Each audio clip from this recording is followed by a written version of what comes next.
ఏమండి పిల్లలు కూడా ఇంట్లోనే ఉన్నారు. ఇవాళ చికెన్ తెచ్చుకుందామా? వద్దు. చికెన్ తినడం వల్ల బాడీలో హీట్ పెరిగి భుజాల మీద మొహాల మీద సగ్గెటలు వస్తాయి. మామిడికాయ పచ్చడి తిందాం.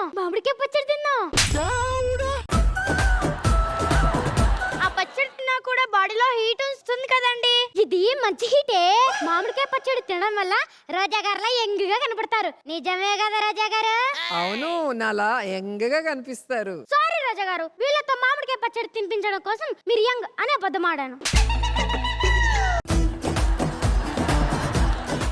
అనిల్ గారి సినిమాకి వెళ్దాం. అనిల్ గారి మూవీకి వెళ్తే ఏమొస్తుంది? నవ్వు వస్తుంది. హ్యాపీగా 2 hours నవ్వుకోవచ్చు. ఆయన మూవీ డైరెక్ట్ చేస్తేనే అంత ఎంజాయ్ చేస్తున్నారు. అదే ఆయన యాక్టింగ్ చేస్తే చాలా బాగుంటుంది నానా. అంత సూపర్ ఎంజాయ్మెంట్ కావాలంటే డ్రామా జూనియర్స్ చూడండి. అందులో ఆయన జడ్జి కదా నానా. ఆ విషయం ఆయనే మర్చిపోయాడు. సీట్ల కన్నా స్టేజ్ మీద ఎక్కుంటున్నాడు. వేసేసాడు, బాగా వేసేసాడు. నానా నానా మనం దండాల గురించి మాట్లాడుకోలే. ఆవిడ షోలో ఉందని ఆవిడే మర్చిపోయింది. ఆవిడ ముసుగు తీసిన దగ్గర నుంచి జనాలే మాట్లాడుకోవటం లేదు. ఇంకా మనమెంత ఊళ్ళో అందరినీ టూర్ తీసుకుని వెళ్తున్నారు. నానా మేము కూడా వెళ్తాం. వెళ్ళండ్రా. ఈ వయసులో టూర్కి వెళ్తేనే కదా ఆ ఎంజాయ్మెంట్ ఉండేది. ఆగండ్రా. ఇంతకీ ఎంత అడిగారమ్మా? 5,000 అంటే ఇద్దరు కలిపి 10,000. ఎందుకు అంత ఖర్చు? టూర్ లేదు ఏం లేదు, ఇంట్లో ఉండండి. పిల్లలు ఇంతకీ మిమ్మల్ని ఎక్కడ తీసుకొని వెళ్తున్నారు నాన్న? నాగార్జున సాగర్ దగ్గరికి. లాస్ట్ దగ్గర కదా మనం వెళ్ళింది. మళ్ళీ ఈసారి ఫ్రెండ్స్ తో వెళ్ళి ఎంజాయ్ చేద్దామని. తల్లిదండ్రులకు మించిన ఫ్రెండ్స్ ఎవరున్నారా? అలాంటి దగ్గర ఏదైనా మంచిదంటే ఆలోచించండి. సరదాగా వెళ్దాం. ఒరేయ్, ఏదైనా మంచి ప్లేస్ ఉంటే ఆలోచించండి. సరదాగా వెళ్ళొద్దాం. లక్ష్మి, అన్నం వడ్డించు.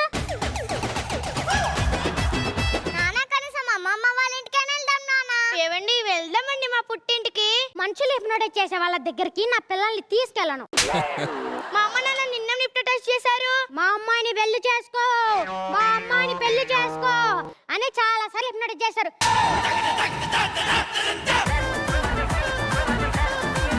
ఏమండి పిల్లలు అడుగుతున్నారు కదా, పక్కనే ఉన్న నిలగర ఇంటికి వెళ్ళి ఫోటోస్ తీపిద్దామండి.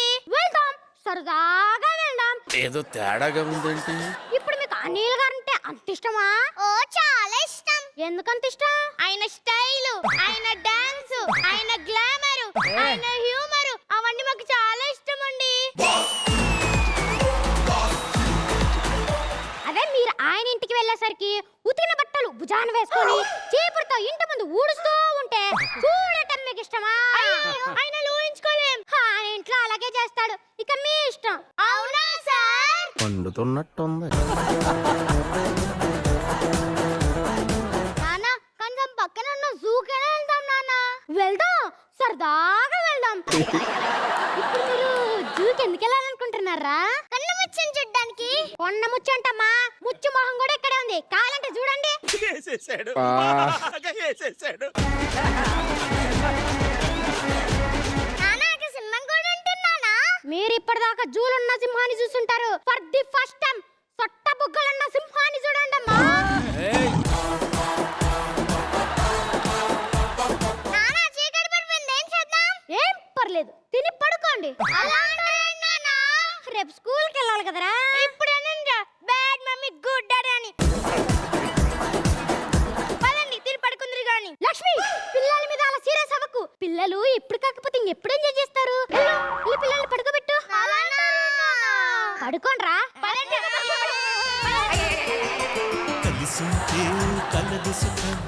ఎరగొట్టారా? చాలా సరదాగా ఎరగొట్టారు మొత్తం కిట్ అంతా. ఇది చూసిన తర్వాత ఒక ఐడియా వచ్చింది. అనిల్ గారు ఇంత మంచి టాలెంట్స్ చూశారు, అందులో నా గురించి కూడా చెప్తున్నారు. నేను కూడా మంచి టాలెంట్ అని. సినిమాలో ఒక అవకాశం ఇస్తే ఏమైంది చెప్పండి నాకు. అడుగు సుధీర్, నీకు ఏం క్యారెక్టర్ కావాలో సరదాగా చేద్దాం. అదే ఇప్పుడు కళ్యాణ్ రామ్ గారికి ఫ్రెండ్ క్యారెక్టర్ లాంటిది ఏదన్నా. That man. Yes sir. కాకపోతే ఫ్రెండ్ క్యారెక్టర్ అంటే ఓ పంచులు పడతా ఉంటాయి, దెబ్బలు కూడా పడతా ఉంటాయి. అక్కడ పంచులు వేయించుకొని అక్కడ పంచులు వేయించుకొని వద్దు, నాకు బతకొద్దు. ఆలోచించు సుధీర్, మంచి రోల్ ఆలోచించి సరదాగా చేద్దాం. చైల్డ్ ఆర్టిస్ట్ గా ఉన్న యు మీన్ స్మాల్ బాయ్. కాకపోతే అప్పుడు నన్ను ఫిల్మ్ నగర్ నుంచి ఆర్ఎఫ్సి దాకా కొడతారు. నన్ను సరదాగా కొడతారు. సరదాగా కొడతారు. ఎందుకులేండి అంత సీరియస్ గా సరదాగా జడ్జ్మెంట్ చేస్తున్నాం. ఎలా ఉంది స్కిట్? సో పిక్నిక్ ఫ్యామిలీ చాలా బాగుంది. నమస్కారం ప్రణీత్ గారు. Thank you sir. కానీ గొప్ప సూత్రం చెప్పావురా నువ్వు. పిల్లల్ని ఎలా మాయ చేయాలి, అందినట్టే అందివ్వాలి, మళ్ళీ లాగేసుకోవాలి. ఏం బుర్రరా బాబు నేను. మీకు అలాంటి ఏమన్నా ఇంట్లో జరుగుతుంటాయి సార్? ఇలాంటి చాలా ప్లాన్ చేస్తుంటాను నేను. ఓ, మీ ఇన్స్పిరేషన్ ఏంటి స్కిట్? ఇంట్లో ఇలాగే జరిగిద్దా మీ ఇంట్లో? ఆల్మోస్ట్ వాళ్ళు అడిగి నేను వెళ్దాం అంటే నేను జంపు. బాగుంది మీ family, super. Picnic family, picnic అనుకొని పిక్నిక్ వెళ్ళని ఫ్యామిలీ. సూపర్, వెరీ గుడ్ రా. రోజా గారు. ప్రణీత్, నిజంగానే ఫాదర్ గా చాలా బాగా చేసావు. ఎందుకంటే వీళ్ళు అడిగే సరదాలు తీర్చాలంటే మీకు వచ్చే జీతాలో వచ్చే ఇన్కమ్ సరిపోదు కాబట్టి వాళ్ళని కాదనకుండా వాళ్ళు అడిగింది అవునని చెప్తూనే మాయ చేసి లాస్ట్ కి భోజనం చేసి పడుకోబెట్టేశావు. సో పిల్లలుగా మీరు, నాన్న అమ్మగా వాళ్ళు ఇద్దరు పర్ఫెక్ట్ గా చేశారు. థ్యాంక్ యూ అక్క. ఓకే, సొట్టబొగ్గల సింహం శ్రీకాంత్ అన్న. ప్రణీత్ పెద్ద ఆయన చాలా బాగా చేసావు. Thank you sir. లక్కీ తల్లి అన్నయ్య. Super boy. అన్నయ్య ఇంకొకసారి అను. అన్నయ్య. అన్నయ్య. ఓకే అమ్మ చెల్లి.